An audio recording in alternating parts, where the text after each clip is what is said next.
pengumuman hasil survei atau jajak pendapat tentang pemilu dilarang dilakukan pada masa tenang.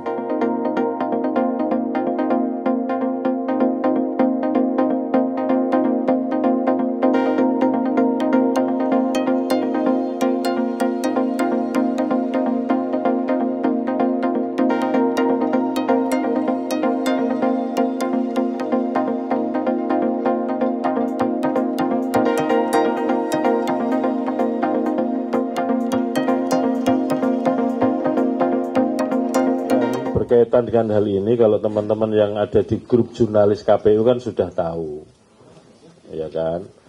Artinya kan sudah pada pernah nulis. Tapi kalau memang ditanyakan ya saya jawab.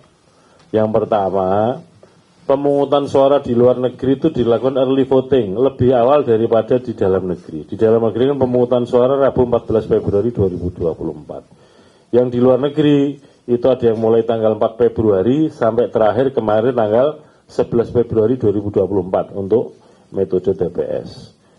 Nah, penghitungan suara, pemungutan suara di luar negeri, apapun metodenya, baik POS, KSK maupun TPS, penghitungan suaranya bersamaan dengan penghitungan suara pemilu di dalam negeri. Dengan demikian, kalau ada orang atau siapapun mempublikasikan ini hasil perolehan suara di Hong Kong, di Kuala Lumpur, di Sydney, di Jeddah misalkan ya, itu harus diabaikan karena penghitungan suaranya belum dimulai. Yang kedua soal survei. Metode survei ini sepanjang yang saya ketahui ya, juga teman-teman nanti kalau saya salah tolong dikoreksi, bisa dikonfirmasi yang pada yang ahli. Lembaga survei itu bisa dilakukan setidaknya dua metode. Yang pertama adalah quick count, yang kedua adalah exit poll. Quick count itu lembaga-lembaga survei itu, misalkan nih TPS kita kan 820.161. Nanti menggunakan metode statistik tertentu, ditentukan sampelnya yang dianggap bisa mewakili atau representatif itu berapa. Metodenya macam-macam. Setelah ditentukan TPS yang dijadikan sampel dan dianggap representatif, kemudian menugaskanlah orang-orang untuk di TPS-TPS itu. Nah kemudian kalau quick count itu yang digunakan apa? Hasil penghitungan di TPS yang dianggap sampel tadi. Apakah suara calon presiden, apakah suara partai, itu diambil dari pengumumannya teman-teman KPPS.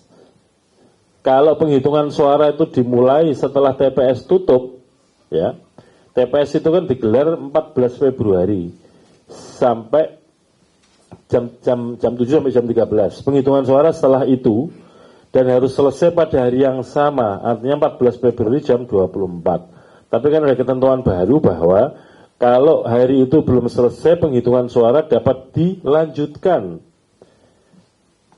sampai dengan kapan? 12 jam berikutnya. Jadi maksimal penghitungan suara adalah selesai jam 12 pada hari Kamis tanggal 15 Februari 2024. Sehingga penghitungan suara, metode quick count ya, diambil dari hasil penghitungan suara di TPS-TPS, itu ya baru bisa diketahui, bisa jadi tanggal 14 mungkin malam-malam, atau 15 dini hari, baru bisa diketahui karena hasilnya dari hasil TPS.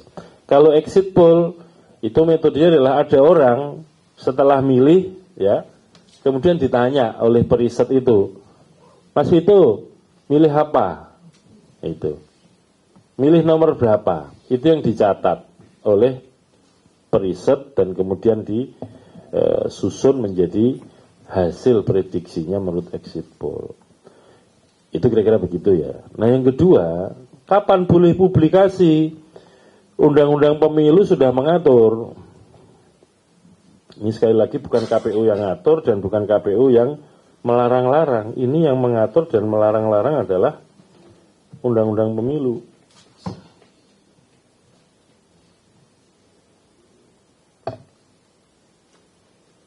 Supaya jelas ya, sudah jelas saja sering dipelintir apalagi nggak jelas.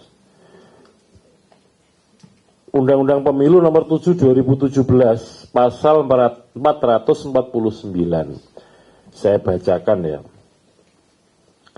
Ayat 2. Pengumuman hasil survei atau jajak pendapat tentang pemilu dilarang dilakukan pada masa tenang. Nah, teman-teman bisa buat penilaian. Kemarin yang dipublikasikan atau disebarkan itu kapan, masa apa. Ayat 3. Pelaksana kegiatan penghitungan cepat hasil pemilu wajib mendaftarkan diri kepada KPU paling lambat 30 hari sebelum hari pemungutan suara. Nah, pertanyaannya, yang mau publikasikan kemarin itu lembaga yang terdaftar di KPU apa tidak? Diterbitkan sertifikat oleh KPU atau tidak? Ini kan bisa dicek sama-sama. KPU kan sudah pernah merilis nama-nama, jumlah dan nama-nama lembaga survei ya. Nanti bisa dicek lagi di grup jurnalis. Bisa dicek apakah yang merilis hasil exit poll itu ada di situ atau tidak. Kemudian ayat 5-nya, pengumuman perakiraan hasil penghitungan cepat pemilu hanya boleh dilakukan paling cepat 2 jam setelah selesai pemungutan suara di wilayah Indonesia bagian Barat. Ayat 6, pelanggaran terhadap ketentuan ayat 2, ayat 4, dan ayat 5. Ayat 4 itu, ayat 5 itu tentang batas waktu kapan boleh dipublikasikan. Merupakan tindak pidana pemilu. Jadi kalau ada orang mempublikasikan hasil survei, perkiraan hasil pemilu sebelum waktu yang ditentukan, itu masuk kategori pidana pemilu. Itu yang ngomong bukan ketua KPU, undang-undang pemilu. Nah, ukuran apa? 2 jam setelah selesai pemungutan suara di wilayah Indonesia bagian Barat, itu misalkan Indonesia Timur kan 2 jam lebih awal daripada Indonesia Barat. Kalau di Indonesia Timur jam 13, Indonesia Barat baru jam 11. Mengukurnya itu bukan 2 jam berikutnya setelah selesai pemungutan suara di Indonesia Timur, tapi 2 jam setelah pemungutan suara paling akhir di Indonesia, yaitu wilayah waktu Indonesia bagian Barat.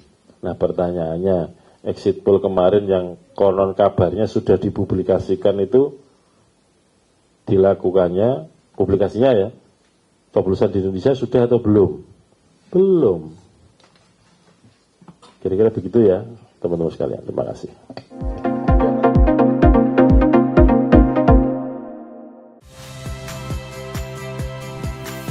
Saya Radi Saputro. Saksikan program-program Kompas TV melalui siaran digital, pay TV dan media streaming lainnya. Kompas TV, independen, terpercaya.